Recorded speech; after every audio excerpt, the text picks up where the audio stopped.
What's fascinating is that the two teams probably share that idea of having a lot of flexibility on how to occupy the space, but then you got the intricate detail that both teams do it in a different way because it suits their own players. So depending on the type of player that you have, you can have a different solution.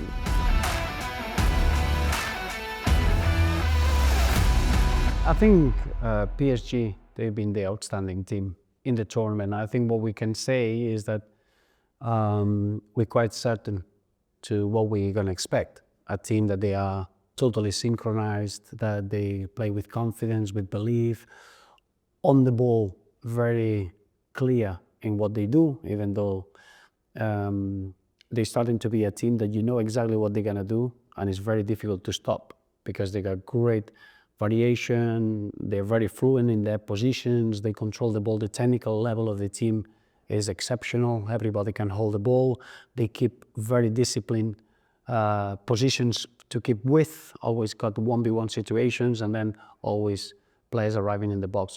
Without the ball, the most efficient team without a doubt, the way they press high, the way that they are a very compact block, that intensity without the ball makes them a team that they are at the highest level of the tournament.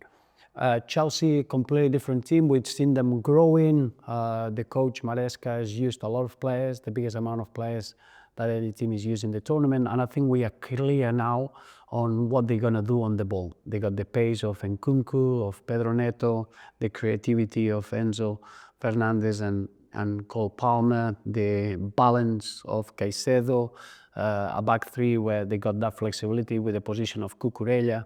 I think what we're missing now is to know how they're going to get defensively against this Paris Saint-Germain side. A team that they won the Conference League, they got that winning mentality within them, but probably now they're going to be facing the toughest test so far in this tournament.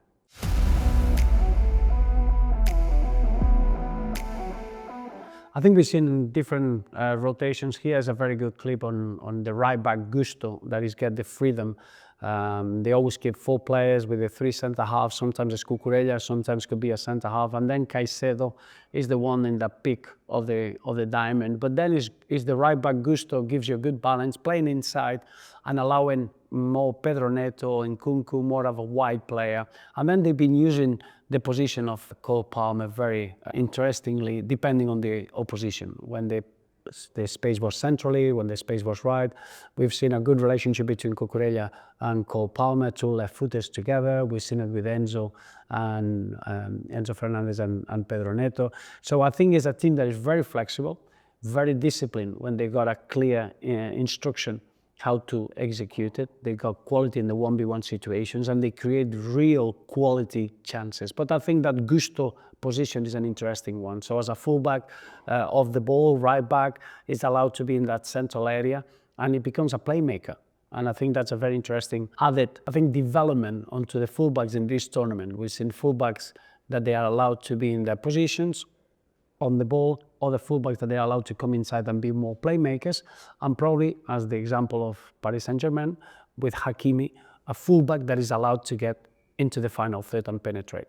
And this clip is very interesting about that position because here you see the understanding between the midfielder, João Neves and Hakimi. Depending who's outside or who's inside, they're gonna almost open the opposition. Against Real Madrid, they found it very difficult to be able to track that run. Here, Hakimi plays inside, is allowed to go. He has a fullback, he goes in the outside, 2 wonderful 1-2s, and he enters in the box with another 2 teammates. So to create a 3v2 in the box, coming from your own half, it shows you the good synchronization, the good understanding of the positions, and it highlights that freedom of a right back, being able to see the furthest attacker. So a wonderful display of occupying the space, time, space, and appreciation of your colleagues to make your next move.